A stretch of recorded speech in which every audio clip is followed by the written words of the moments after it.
할렐루야. 간밤에도 평안하셨습니까? 하나님께서 우리에게 새 날과 또 새로운 기회를 주셨습니다. 오늘 하루도 열심히 살아 하나님께 영광 돌리시기를 소망합니다. 기도하겠습니다. 아버지 하나님 감사드립니다. 오늘도 하나님께서 우리를 사랑하셔서 새 날을 주시고 또한 새로운 기회를 주심을 감사드립니다. 오늘 우리에게 주어진 이 생명과 이 기회 하나님을 위해 사용할 수 있도록 하여 주옵소서. 오늘도 나의 욕심과 나의 야망을 위해서가 아니라 하나님의 영광을 위해서 살아갈 수 있도록 하여 주시고, 오늘도 하나님께서 주시는 말씀을 들고 순종하며 하나님께 더 가까이 가는 하나님 중심적인 삶을 살아드릴 수 있도록 인도하여 주옵소서. 저희들 세상에서 살 동안 하나님 지혜가 부족합니다. 능력도 또한 없습니다. 하늘의 신령한 능력으로 지혜로 우리를 덮어주셔서 오늘도 악에게 지지 아니하고 악을 이기며 오늘도 하나님께서 주시는 귀한 말씀을 통해서 사탄의 유혹과 시험을 물리칠 수 있는 우리의 삶이 되게 하여 주옵소서. 오늘의 삶을 주님께 맡겨드리며 예수 그리스도의 이름으로 기도하옵나이다. 아멘. 다 함께 찬송가 341장 찬양 드립니다.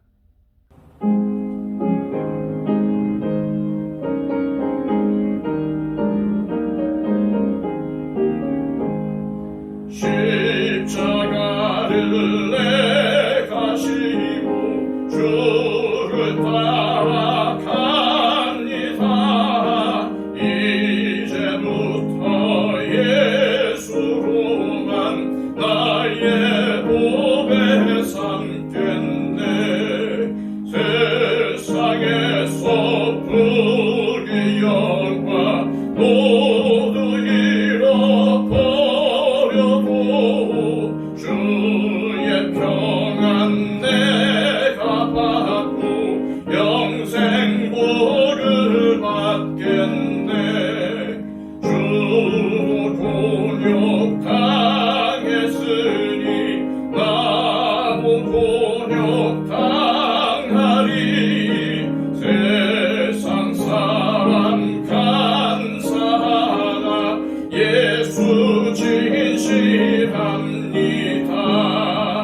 예수 나를 사랑하사 빛난 얼굴 보이면 원수들이 미워해도 염려할 것 없겠네. 내가 핍박당할 때에 주의 품에 안기고 세상 고초 당할수록 많은 위로 받겠네.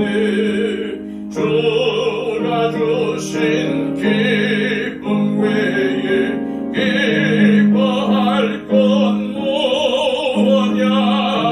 주가 나를 사랑하니 기뻐할 것뿐일세.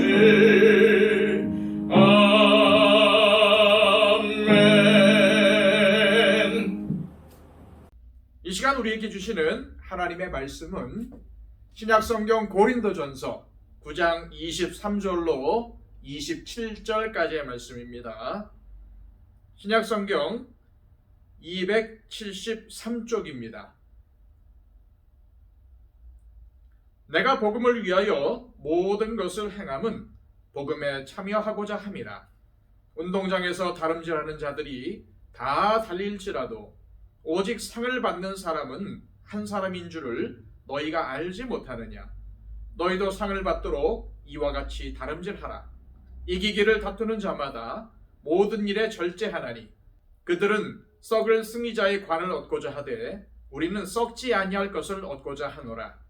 그러므로 나는 다름질하기를 향방 없는 것 같이 아니하고 싸우기를 허공을 치는 것 같이 아니하며 내가 내 몸을 쳐 복종하게 함은 내가 남에게 전파한 후에 자신이 도리어 버림을 당할까 두려워함이로다. 아멘. 디모데 후서를 보면은 바울이 디모데에게 주님께 인정받는 사람이 되기 위해서는 어떠한 자세가 필요한지에 대해서 세 가지 비유를 통해서 권면하는 내용이 나옵니다. 이 권면이 매우 특별한 것은 바울이 자신의 마지막이 가까이 온 것을 알고 유언과 같이 전했던 메시지이기 때문입니다. 먼저 바울은 디모데에게 군인 같은 그리스도인이 되라고 권면합니다. 군인의 임무는 뭐죠? 나라를 지키는 거죠. 전쟁이 발발하면은 목숨을 걸고 국민의 생명을 지켜야 합니다. 그래서 군인은 자기 생활에 얽매여서는 안 되고 맡은 일에만 집중해야 하지요. 그리고 무엇보다도 상관의 명령에 복종해야 합니다. 둘째, 운동선수 같은 그리스도인이 되라고 했습니다. 바울이 운동선수를 통해서 강조한 것은 경기의 규칙을 따라야 한다는 것입니다. 아무리 축구를 잘해도 규정대로 하지 않으면 이길 수가 없죠. 그리고 운동선수는 자기 관리도 철저해야 합니다. 운동 종목에 따라서는 식사도 조절해야 하고 규칙적인 운동 시간을 꾸준히 가져야 합니다. 개인의 욕망을 절제할 수 있어야 하는 거죠. 셋째, 농부와 같은 그리스도인이 되라고 했습니다. 바울은 농부가 곡식을 얻으려면 수고해야 하며 여러 굳은 일을 마다하지 않아야 한다고 가르쳤습니다. 이 세 가지의 권면을 보면은 주로 의무와 책임을 강조하고 있지요. 특히 의무와 책임을 다하기 위해서는 자기 절제가 필수라는 점을 또한 강조하고 있습니다. 군인, 운동선수, 농부의 비유를 보면은 바울이 왜 이런 비유를 가지고 권면을 했는지를 알 수가 있습니다. 영적 군인인 그리스도인은 누구의 명령에 복종해야 할까요? 바로 예수님입니다. 예수님의 명령을 따를 때 자기 생활에 얽매여서는 안 됩니다. 또한 영적 경주자인 그리스도인은 규칙을 잘 지켜야 합니다. 즉, 우리는 예수님께 복종해야 하고 예수님의 규칙을 잘 따라야 합니다.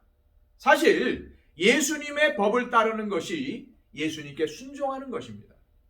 마지막으로 영적 농부인 그리스도인은 사람들의 마음밭을 갈고 복음의 씨앗을 뿌리는 일에 열심을 품어야 합니다. 오늘 본문에는 군인이나 농부의 비유는 등장하지 않지만 운동선수의 비유가 나옵니다.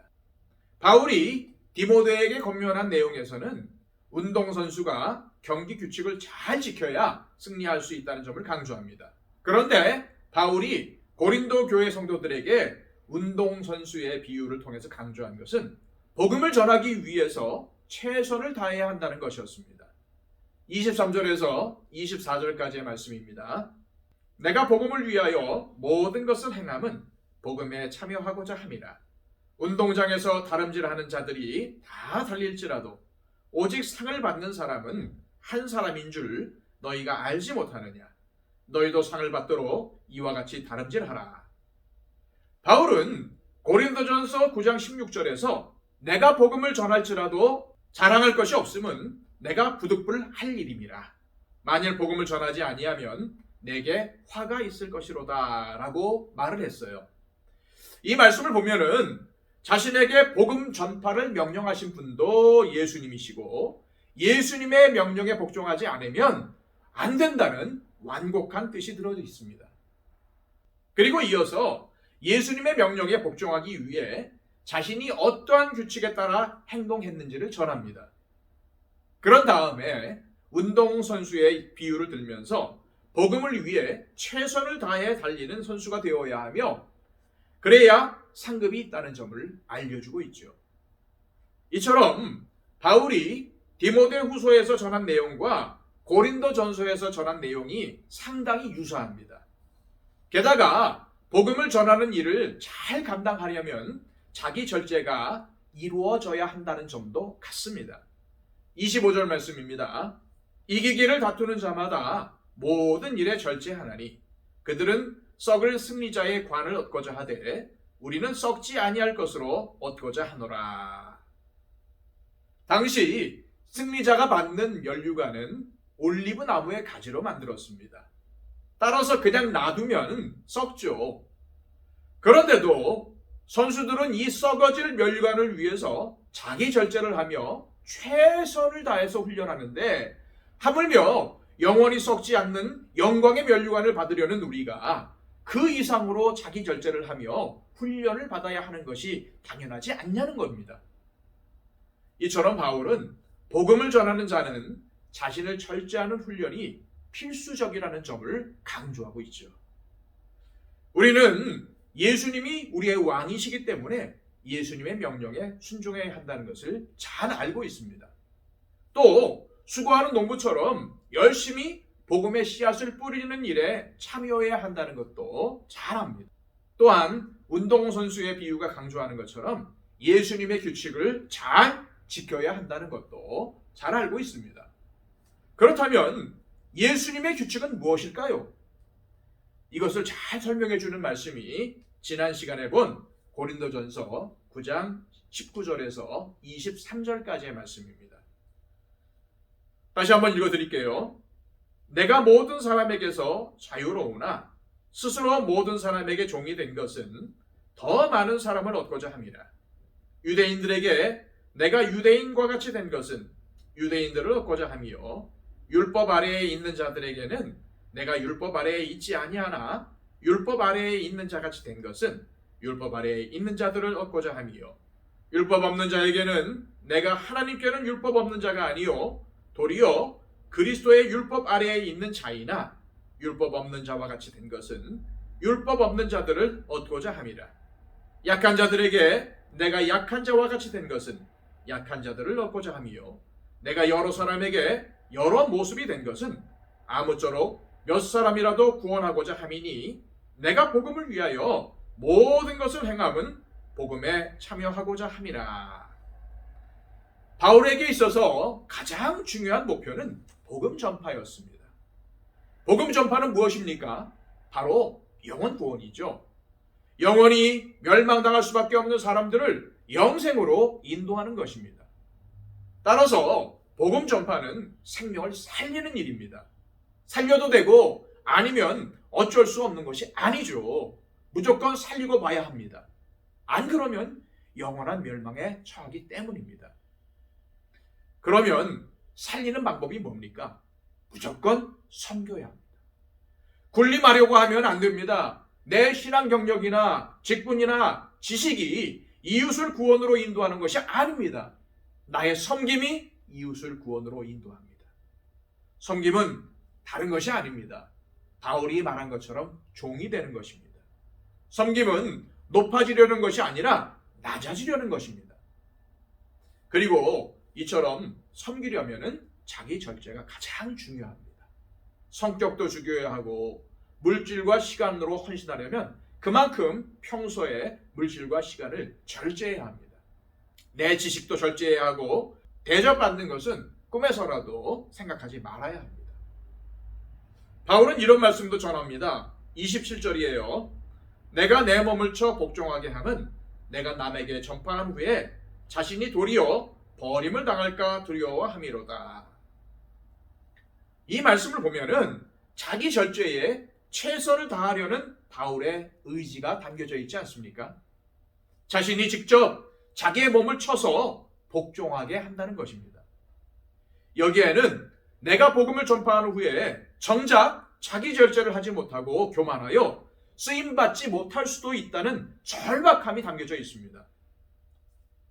이 시간 기도하실 때 우리도 바울처럼 복음 전파를 위해 주님의 일꾼으로 쓰임받기 위해 주님의 영광을 나타내는 삶을 살기 위해 내 몸을 쳐서 복종하며 내 고집, 내 성질, 내 생각, 내 지식 등을 내려놓고 자기를 절제하는 삶을 살기를 원합니다 라고 결단하며 기도하시기를 바랍니다. 또한 우리 박영채 집사님, 또 우리 이복진 권사님, 그 밖에 육신의 연약함으로 인해서 고통받고 힘들어하는 우리의 형제 자매들을 위해서 기도해 주시기를 바랍니다. 그리고 또한 우리 가족 중에, 우리 친지와 형제 자매 중에, 또 우리 친구 중에, 우리 이웃 가운데 주님을 아직 알지 못하는 자들이 있다면 주님, 내가 낮아져서 그들을 섬기고 그들에게 예수 그리스도의 사랑과 복음을 전하기를 원합니다 라고 결단하면서 기도하시기를 바랍니다. 우리 다 함께 기도하겠습니다.